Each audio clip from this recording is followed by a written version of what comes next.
Central Park Karen, you twat. Turn your phone. Let me show you something. Now, if you thought Jordan Peele was good at filming racist white women, let me introduce you to Christian Cooper. I'm going to tell them there's an African-American man threatening my life. Please tell them whatever you like. I'm being threatened by a man in the ramble. Please send the cops immediately. Morning of May 26, Christian, a black man and avid bird watcher, yes, they exist, came across the most dangerous bird of all, the North American white claw. You're probably familiar with the K word that's used to describe this species of white woman, cunt. Her name is Amy Cooper, no relation to Christian Cooper. Obviously, Amy called the cops with a fake cry that would put Jussie Smollett to shame and said Christian was threatening her life. What was Birdman doing to put cunty Karen's life at risk? Did he threaten to stab her? Did he threaten to shoot her? Did he threaten to remove Friends from Netflix? No. What was the violent act that he committed? He asked her to obey the park rules and put a leash on her dog. The audacity. Amy didn't know how to react after being told what to do by a minority that wasn't her spin class instructor. She did what most white feminists do when black people ask for assistance. Nothing. Then Christian took matters into his own hands. He tried to do the unthinkable. He leveled against her the most dangerous and intimidating act of violence a powerful black man can do. He attempted to give her dog treats. Unforgivable. She was irate and would rather strangle the life out of her Cocker Spaniel than let him enjoy a black man's bacon bits.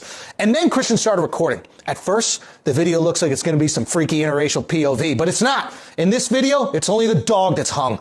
The very next day, Amy released a formal statement owning up to and taking full accountability for her actions. And by that, I mean she said, "I'm not racist." Really? Not racist? You called the cops on this guy. What was he going to do? Rape you? He was wearing binoculars. Binoculars are strictly for consensual sex. How do you think we find those clits? Oh, but wait, he was wearing something more terrifying than that. Look, she even says it. African-American with a bicycle helmet? Black man with a bicycle helmet? Why are you scared of that? You're not at a Yemenite wedding. In her apology, she said she's not racist. She was just terrified. Hey, retardette, you can't be not racist and terrified of a black man bird watching. That's like saying, I'm not homophobic. I was just repulsed when those guys shared an ice cream. Also, how are you terrified? You approach him, Lesbo Liz Lemon, in your stupid single middle-aged white woman starter pack outfit, your loose hoodie and those 3/4 length, or as you call them, 3/5 length leggings. And then she gave up her dog because she didn't want to walk it anymore. Amy, maybe you should get a pet you don't need to walk. I don't know, like a bird. And if you ever go out of town, I know a guy who would love to watch it for you. Now, here's why this video frustrates me. She's not just racist. She's actually worse. She weaponized systemic racism to intimidate this black dude. You don't need mace when you got race. She's fully aware of black America's relationship with the police. And in the best case scenario, she wanted to scare him enough to leave. And in the worst case scenario, she was okay with him being killed by the cops. And if you don't think that's a possibility, where the fuck have you been all week? The same day the New York police were called on Christian Cooper, the Minneapolis police were called on George Floyd. And he was murdered in broad daylight by 4 active police officers. No due process, no innocent until proven guilty, no trial by jury, public execution at the hands of the state. And it blows my fucking mind that this could be a politically split issue. Where are the conservatives that advocate for constitutional rights and want to push back against the police state, huh? Every life is precious when it's an abortion, but not when black people get choked out? You're mad the lockdown is infringing on your constitutional rights. Well, then you should be fucking furious that George Floyd was stripped of his right to life, liberty, and the pursuit of happiness. This supports your core values. So stop jerking off to police state conspiracies online while the police state is literally murdering American citizens in broad daylight.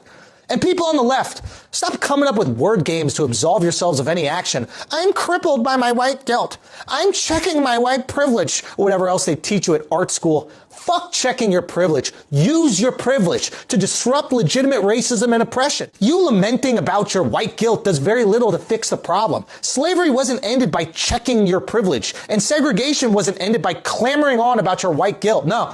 It was ended on the battlefield and by usurping positions of power from racist politicians and passing more equitable legislation. So demanding the indictment of the cops that killed George Floyd is the bare minimum of what you should do. White people, you can't insist on black people integrating into white society and then call the cops on them every time they do. From a gym in Minneapolis to an apartment building in St. Louis to a park in New York City. It's not enough to be not racist. You have to be anti-racist. Lobbying and protesting for criminal justice reform does not only benefit black America or white America, or Democrat America or Republican America. It benefits the United States of America. Look, I'm not saying we need to agree on every issue. We're an incredibly diverse country, both in culture and in ideas. But there is one issue which we cannot afford to be morally split on. And that's fighting racism and corrupt institutions, especially when innocent Americans are being killed under the knee of authority. There is no two sides to this story. There is no more information to come out. There is right and wrong. The choice is yours.